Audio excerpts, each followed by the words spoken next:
अस्सलामुअलैकुम। तो आज की जो हमारी थियरी है वो है गार्डनर पर, और ये थियरी भी किससे रिलेटेड है, आपके इंटेलिजेंट टॉपिक से रिलेटेड है। जैसे कि मैंने आपको प्रीवियस वीडियो में भी बताया था कि इंटेलिजेंस जो है इस पर हम मल्टीपल थियरीज भी देखेंगे। तो ये फर्स्ट थियरी है गार्डनर की। इससे पहले जो प्रीवियस वीडियो थी उसमें हमने आईक्यू टेस्ट देखे थे और ये भी बताया था कि आईक्यू टेस्ट का कॉन्सेप्ट कहाँ से आया, उसका फॉर्मूला क्या है। तो अभी हम देखने वाले हैं गार्डनर थियरी। तो ये भी किस पर बेस्ड है, इंटेलिजेंस पर ही बेस्ड है। सबसे पहले गार्डनर के बारे में कुछ बेसिक इन्फॉर्मेशन जान लेते हैं कि गार्डनर जो थे वो एक अमेरिकन साइकोलॉजिस्ट थे, मतलब अमेरिकन साइकोलॉजिस्ट है ये। एंड ये इन्फ्लुएंस बाय हुए थे जीन पियाजे, एरिक्सन, ब्रूनर। तो ये इन लोगों से क्या थे, बहुत ज़्यादा इन्फ्लुएंस थे। एंड इनका कहना था कि intelligent is not a single entity. Okay, तो ये जो सेंटेंसेस मैं यहाँ पर मेंशन कर रही हूँ, ये कभी भी आपको पेपर में पूछ सकता है ये सेंटेंस देकर कि ये कौन से साइकोलॉजिस्ट ने कहा है। तो intelligence is not a single entity, ये किसने बताया था, गार्डनर ने बोला था। And next thing very very important, क्योंकि देखिए यहाँ से 1 या 2 मार्क के क्वेश्चन आएंगे, मोस्टली आप 1 मार्क्स के ही पकड़ लो।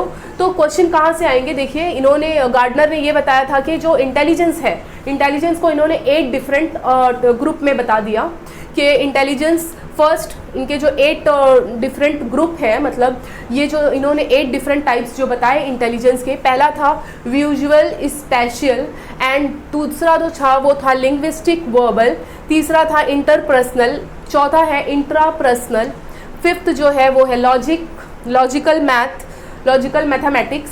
अब देखिए ये जो मैंने 1 2 3 4 पूरा 8 तक मेंशन किया है लाइन से, ये आगे पीछे भी हो सकते हैं, ऐसा ज़रूरी नहीं है कि फर्स्ट पे ये है सेकंड पे ये, आप आगे पीछे भी, बस आपको याद रखना है कि इस 8 जो डिफरेंट क्राइटेरिया इन्होंने बताया है, 8 डिफरेंट टाइप्स ऑफ इंटेलिजेंस, आपको ये याद रखना है। Name 6 musical, bodily, kinesthetic and naturalistic.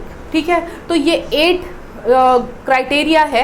तो पहला वाला जो देखते हैं वो है विजुअल स्पेशल इंटेलिजेंस। इसमें कौन लोग आ जाएंगे, आर्टिस्ट आ जाएगा, पेंटर्स आ जाएंगे, सेलर्स आ जाएंगे, सर्जन आएंगे, पायलट्स आ जाएंगे एंड स्कल्प्टर्स। अब ये कौन होते हैं, ये मूर्ति बनाने वाले होते हैं, मूर्तिकारक जो मूर्तियों को बनाते हैं उन्हें हम कहते हैं। तो ये सारे लोग किस में आ जाते हैं, आपके विजुअल स्पेशल में। यानी इनको क्या होता है, स्पेस का बहुत ज़्यादा ज्ञान होता है ऐसे लोगों को। तो ऐसे लोगों को इन्होंने बोल दिया कि ये कैसे होते हैं, इंटेलिजेंस होते हैं। क्योंकि हमारा मानना ये था, मतलब स्टार्टिंग में पहले बोला जाता था नहीं जो मैथ्स में है वही इंटेलिजेंट है, ऐसा ज़रूरी नहीं है। इंटेलिजेंस जो है अलग अलग क्राइटेरिया में हो सकती है, जैसे कि अभी फर्स्ट ये देख लिया आपने। सेकेंड होता है लिंग्विस्टिक वर्बल। लिंग्विस्टिक वर्बल यानी जिसको लैंग्वेज का बहुत ज़्यादा ज्ञान हो, वो भी क्या है, इनके अकॉर्डिंग वो भी क्या है, इंटेलिजेंस है। जैसे कि देखिए पोएट, राइटर, डिबेटिंग, रीडिंग, ये सब में जो बहुत ज़्यादा स्मार्ट है, बहुत ज़्यादा इंटेलिजेंट है, उसे ये सब चीज़ों का बहुत ज़्यादा ज्ञान है, तो वो किस में आ जाता है, लिंग्विस्टिक वर्बल में आता है। जैसे कि रविंद्रनाथ टैगोर, आपको मालूम ही होगा कि रविंद्रनाथ टैगोर ने बहुत सारी पोयम, ओके, तो यहाँ पर आपके आ जाते हैं रविंद्रनाथ टैगोर। ये तो एक एग्जाम्पल था, और भी लोग आ जाएंगे इसमें। ओके, अब नेक्स्ट आता है इंटरपर्सनल। तो इंटरपर्सनल में आपका क्या हो जाएगा, जो इंटरपर्सनल का मतलब ये होता है दूसरों को समझना, जैसे सोशल कम्युनिकेशन आ गया, उसमें काउंसलर आ गए। हम क्या होता है, हम बहुत सी चीज़ों के लिए हम काउंसलर के पास जाते हैं। ओके, साइकोलॉजिस्ट हो गए, ये सारे जो हो जाएंगे ये किस में आ जाएंगे, इंटरपर्सनल। जैसे यहाँ पर एग्जाम्पल के तौर पर हम मदर टेरेसा को ले सकते हैं। ओके, एंड इंट्रापर्सनल जो है ये इससे भी ज़्यादा हाई लेवल का है, क्योंकि दूसरों को समझने से पहले हमें खुद को भी समझ में आना चाहिए कि हम हैं कौन।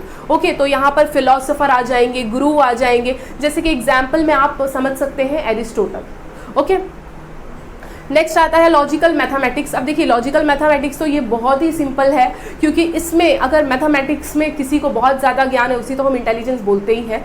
तो यहाँ पर सारे मैथमेटिशियन, साइंटिस्ट, ये सब इस कैटेगरी में आ जाते हैं। नेक्स्ट आता है म्यूज़िकल। अब म्यूज़िकल यानी जिसको बहुत ज़्यादा म्यूज़िक का ज्ञान हो, कंपोजर वगैरह, ये सारे लोग आ जाएंगे इसमें।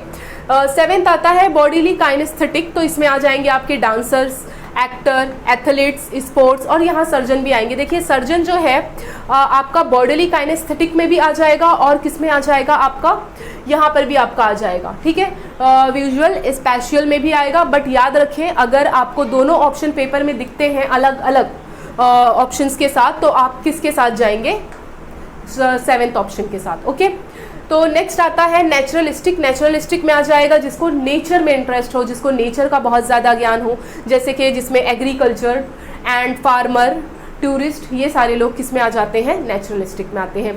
तो it's a very simple, actually इसको मैंने बहुत मतलब इतना ज़्यादा लेंदी नहीं है ये, इसे सिर्फ आपको ये जो 8 पॉइंट्स है ये याद रखना है। तो visual, linguistic, interpersonal, intrapersonal, logical, math, musical, bodily, kinesthetic and naturalistic, ये याद रखें। और इसके एग्जाम्पल्स क्या क्या हो सकते हैं वो थोड़ा सोचकर आपको याद रखना है। दूसरी चीज़, 8 डिफरेंट क्राइटेरिया था इनका और ये किससे इन्फ्लुएंस थे। And intelligence is not a single entity. तो ये इतनी सी बात है जो आपको गार्डनर थ्योरी की याद रखनी है। Thank you.